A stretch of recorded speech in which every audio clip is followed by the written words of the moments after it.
Anong mensahe ang kailangang marinig ng mga Cancer sa period na to? Pwedeng nangyayari na itong magiging reading natin or mangyayari pa lang. Kung hindi man para sa inyo itong magiging reading natin, di baka para sa someone na malapit sa inyo o sa someone na kakilala nyo mismo. Baka may lumabas na gender mamaya, gawin nyo na lang energy, masculine at feminine energy.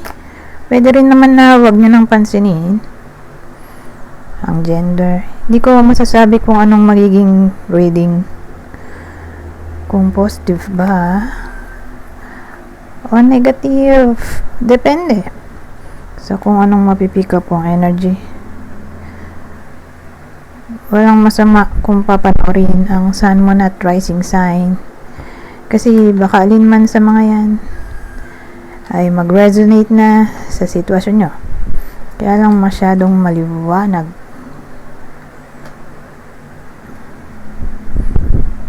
Didilim naman. So, ayan. Sira na yung ilaw.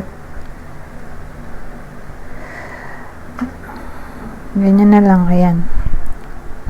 Wheel of Fortune. Wheel of Fortune. Meron tayong 9 of Swords. 7 of Swords. Ito. Double 7 pala to. 7 of Pentacles. Kapag kasi umuulit yung number, pinag-iisa ko na lang. Yan. Magdadagdag tayo ng isa pa. Ngayon, itong 9 of Swords, kinlarify ng Wheel of Fortune. Kaya na ito na naman ilaw. Kasi umusod eh. Pero Wheel of Fortune yan. Nagdagdag tayo ng card kaya umusod. Wheel of Fortune, 2 of Pentacles. So, sa case na to, balikan to, pwede magdugtong ng mga kwento. Ito as a whole to, isa lang to ha. So, bali, 1, 2, 3. Pwede magdugtong-dugtong yung kwento, pwede rin hindi. Madalas naman nagdurugtong, may chance din na hindi. Minsan naman, akala ko hindi magkarugtong, pagdating sa dulo, karugtong pala. So, ngayon, mukhang relationship to or connection. Kasi may 2 of Cups tayo. So, probably tungkol sa love. So, again, connection, relationship, ex-partner. Basta love na lang, ha. Kasi may 9 of Swords tayo. Nagwo-worry siya.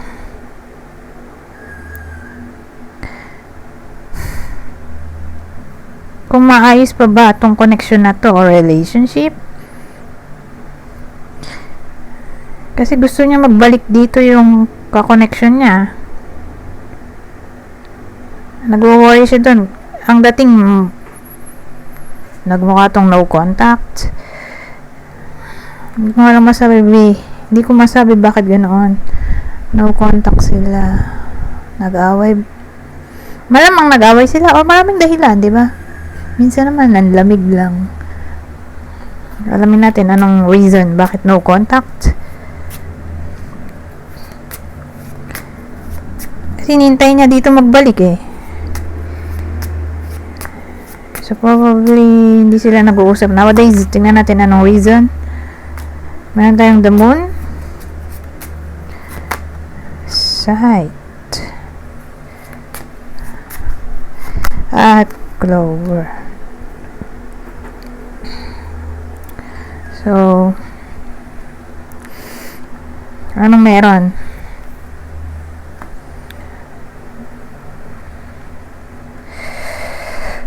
Bakit di sila nag-uusap? Anyari.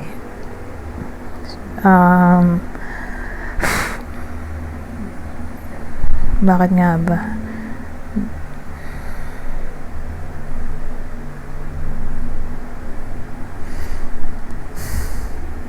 site ay nasa gitna. Maring nag-away sila dahil sa pera. Sa gabi sila nag-away.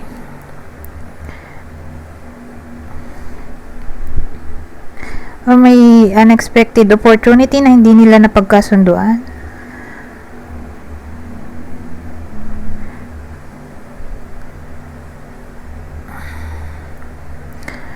Or kung di man to pera,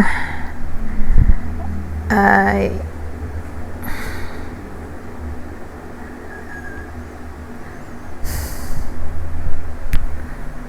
trabaho. Baka nawalan ng trabaho. May isa na nawalan ng trabaho. Or nawalan ng pera. Kasi may site nga dito.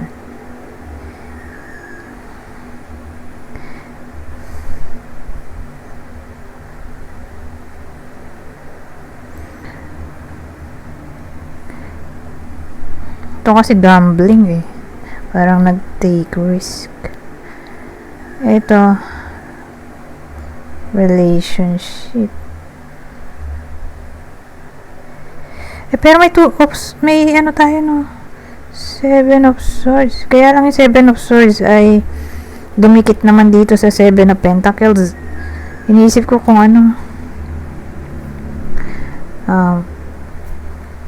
cheating ba to?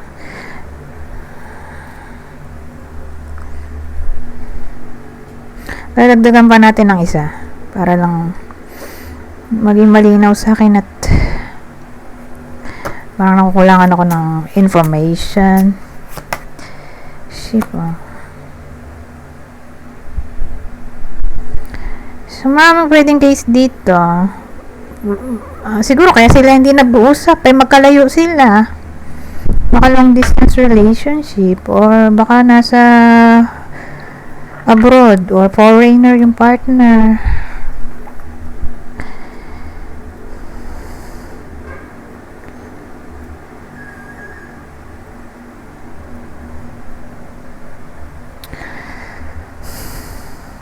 So ano ang main cause dito? Separation reading na kasi ito, nasa dulo yung ship eh. Kaya sila di nag-uusap, pwedeng separate. More like separation reading na talaga to. Baka nga cheating yung nangyari kasi napapagitnaan to eh. Itong site. Ito kasi feelings eh. Ito naman, nag-take risk. Since may 7 of Swords tayo, umuulit yung parang idea na baka nga may nag-cheat. Pero again, mga separation reading, basta nasa dulo yung ship. May someone na nag-walk away, umalis. Pero kanina sabi ko nga long distance. Who knows? Baka naman applicable yung term na yun. So, kunin nyo lang yung term, information na sa tingin nyo fit sa sitwasyon nyo. So, again, pwedeng long distance relationship, nasa foreign land, nasa abroad, yung isa, foreigner, moreno, or mas bata sa nila yung may page kasi dito eh. Mas bata yung partner.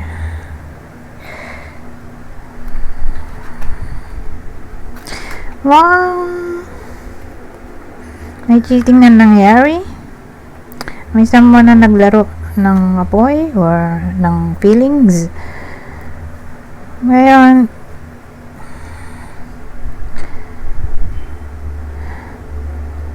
may someone nga na nag-worry dun sa partner kasi nga, kaya pala hindi na sila nag-uusap at hinihintay niya magbalik dito yung ka-connection niya, pero probably relationship, hindi lang to ka-connection na crush, kundi na to ex-partner talaga, ex-partner reading. Hinihintay niya magbalik yung ex-partner, nag-worry siya kasi hindi na sila nag-uusap. Kumbaga nag-worry siya kung babalik pa ba yung ex-partner, makakausap pa ba sila someday. So ngayon, nagdikit nga sila. which is dapat ganyan sila di ba? Kaya lang nagdadalawa kasi yung 7 kaya pinagdikit ko.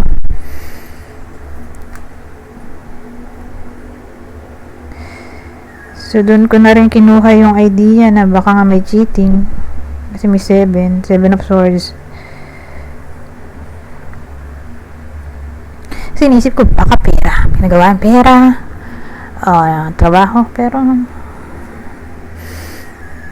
since may ulit na idea, di yun na yun. Probably may cheating, pero tingnan natin tong 7, double 7, anong meaning noon. Excuse me. Nakakain ko lang ng kape. Ace of Swords.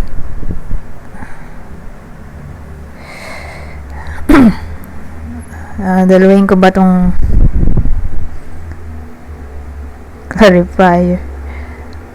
Sige na. Dalawin ko na.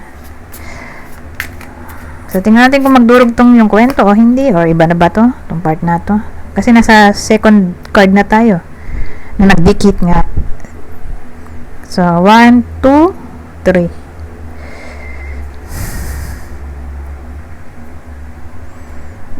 Magkarugtong ba yung kwento?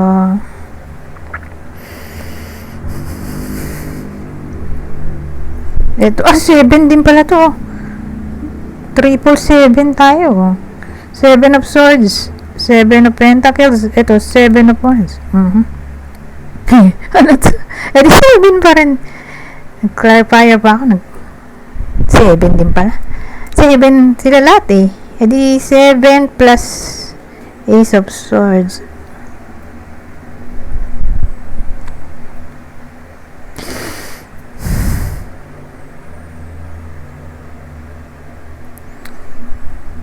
Ano eh, parang near future to. Nagdugtong sila. Ito yung near future at ito far future to. Kasi malaki ang chance na magre-reconnect yung mag-ex. Kasi hindi naman wish nung bida dito. Hindi ko nga lang masabi ko sino yung nagwo-war dito. Ito ba yung Cancer? Cancer mismo kasi depende sa nanonood eh. Kung nararamdaman niya ba yung ganong feeling na puno ng fear, may nightmare, di makatulog, masakit ulo, nagwo-worry, guilty, nagre-regret, ayan, dyan yun. So, kung alam sa sarili ng Cancer, hindi siya to, di baka partner niya, lalo na kung applicable sa kanya tong ganitong klaseng reading na may separation reading, anong cause, probably cheating, third party situation. Or kung sabihin natin, hindi ganun yung sitwasyon nyo, pero may kilala kayo ganun. Tapos malapit sa inyo. Eh, di baka para sa kanila tong reading na, yun nga, makikita natin dito kung anong pwede mangyari sa buhay nila. Kung di applicable sa inyo, baka nga sa kanila. Dito nga kasi may someone na gustong magbalik pa yung kakonnection. Yung ex-partner. Literal na ex-partner. Kasi kung ka-connection nga, i-crush lang. Hindi sila. Ito ma-manifest dito. Yung communication.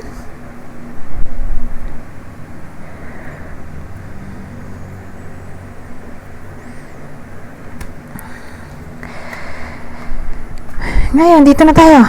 Sa 6 pala to. 6 of candles ay 6 of wands. Success card.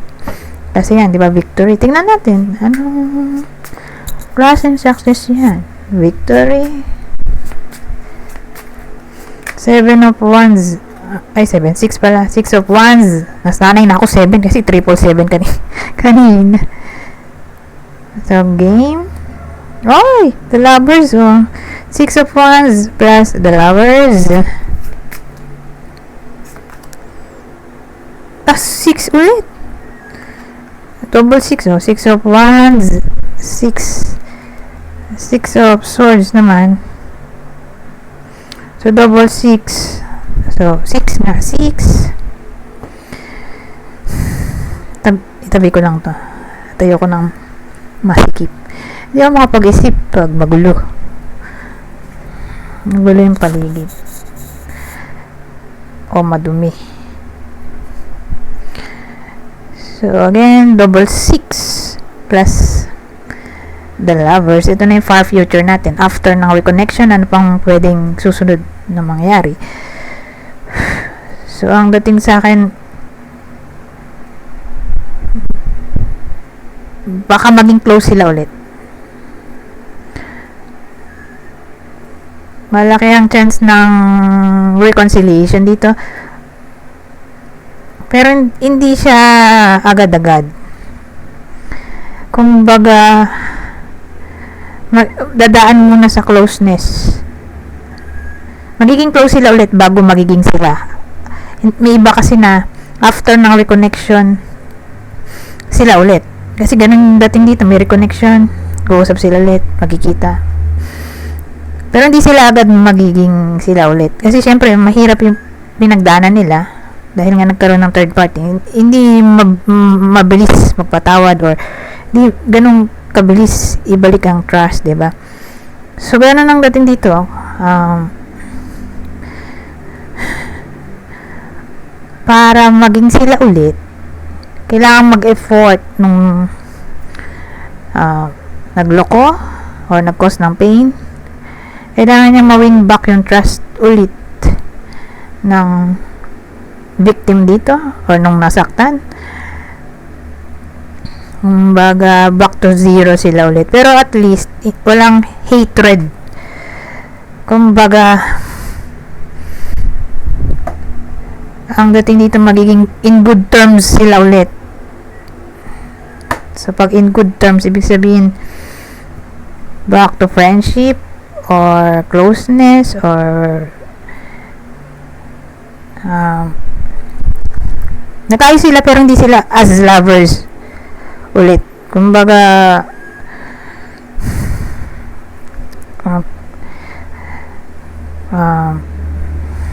hindi na sila galit sa isa't isa, ganon, na may communication. Kumbaga, dahil di na sila ganong kagalit sa isa't isa,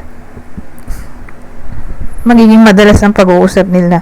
Pero again, hindi nga reconciliation as lovers agad. Siguro as friends lang muna.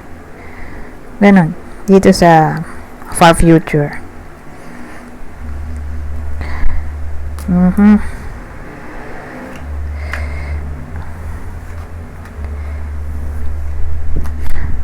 Pero ngayong no contact, since nandito tong mga deck ko, tingnan natin anong magandang magamit. No contact, ano? Eto, tingnan natin.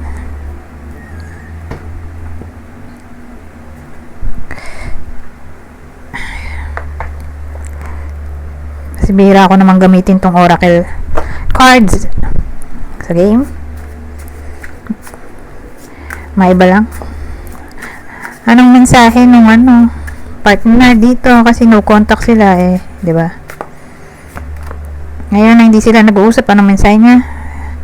Sabi dito, indecisive. Babasahin ko na lang parang mabilis kasi kulang na tayo sa time. Tagalogin ko pa to.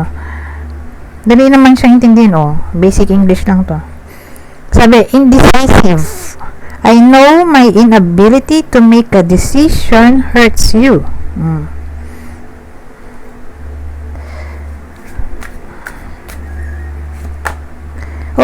Kahit dito, reunion, So, sabi, reunion. We will always come back to each other.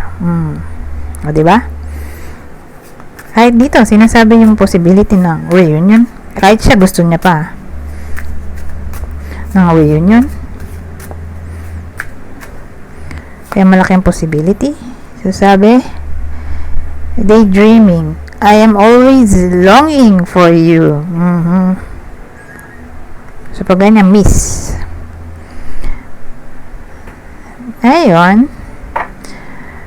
Since tapos na tayo dito sa part na to, lalagay tayo ng clue.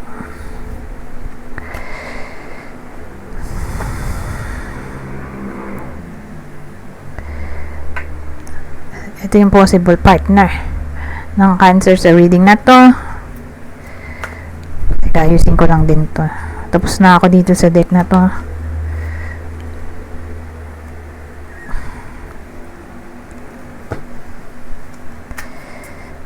So, possible partner ng Cancer sa reading na to ay Aries,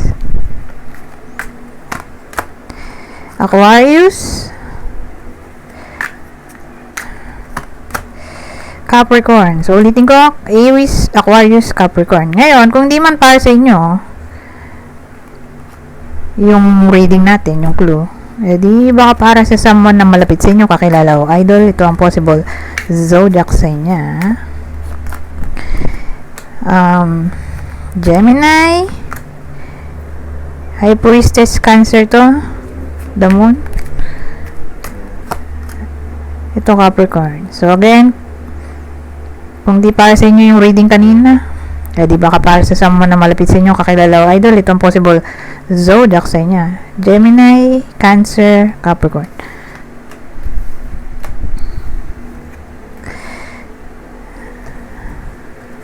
Dito naman tayo sa susunod na deck. Ibang senaryo.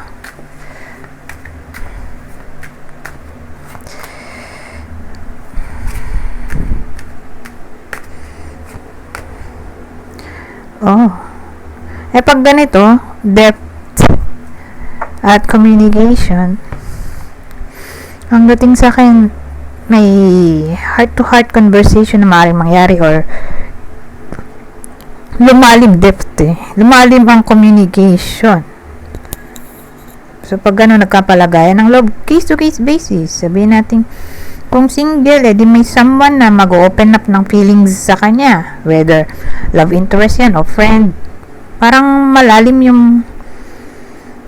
tiwala ng magkukwento kasi may depth na dahil tiwala siya na sabi niya yung mga problema niya or feelings na hindi niya masabi sa iba. So again, isa na rin dun sa case ay confession ng feelings. Crush, kung may crush, baka may someone na mag-confess sa inyo ng feelings, whether ex yan or crush, or baka kayo yung mag-confess kasi case to case basis at general reading to. O yun nga, kung di man ganun confession, di may mag-open up ng feelings in a way na may someone na magsasabi ng kanyang problema sa iba sa inyo sa ganitong combination.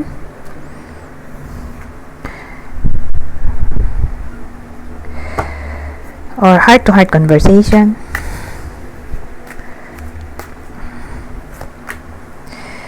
So, dito, ball. Power.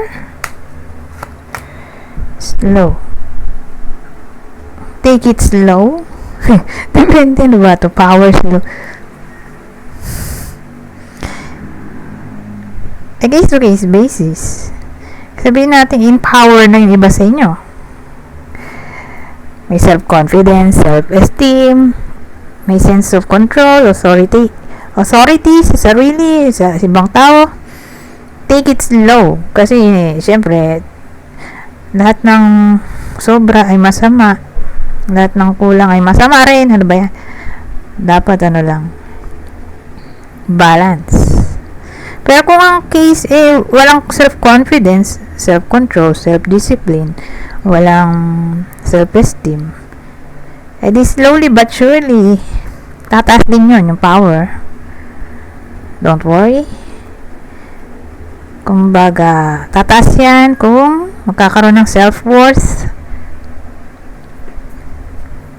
Yan. So, may process ang bawat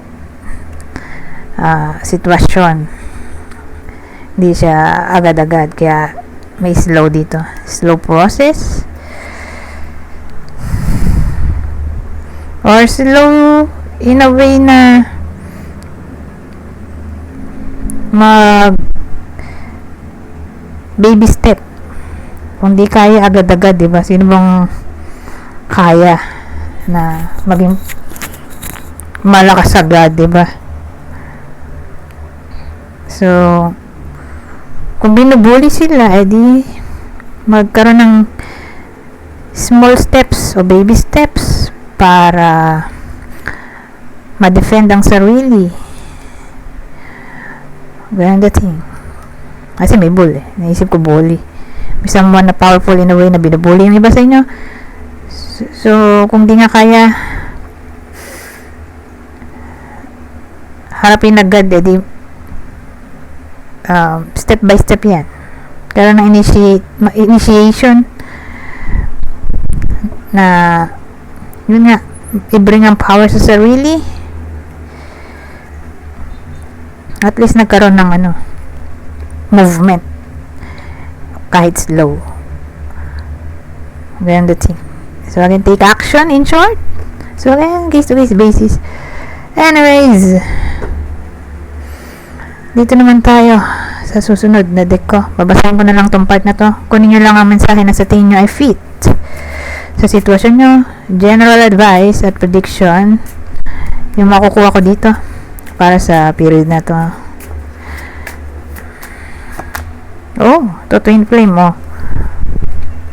sabi, twin flame, this person is your mirror soul. This is why this connection feels so sacred to you.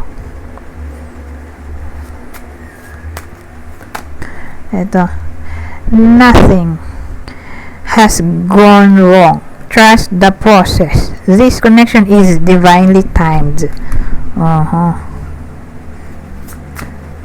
O pwede rin tong tungkol sa power in a way na pag move on, bring power, mag move on. So hindi mabilis, diba? Slowly but surely, kung magti-take action, makaka-move on. Kasi naisip ko, trust the process. Maraming pwedeng case dito. May relate ko lang yun. Ito ang huli. May twin flame na. May soulmate pa, Pero kung titingnan natin lahat, itong dalawa, ito, dito papasok to, yung advice tungkol dito sa twin flame, soulmate, or kung kailan siya mangyayari. Ay, nakalagay, Trust the process. This connection is divinely timed. So, pag divinely timed, universe lang ang makakapagtakda ng panahon. Anyways, basahin ko na lang to. Soulmate. Yes, this person is your soulmate. Your connection is sacred. Yung di sabi dito, sacred din nun. Anyways, hanggang dito na lang. Goodbye. For now.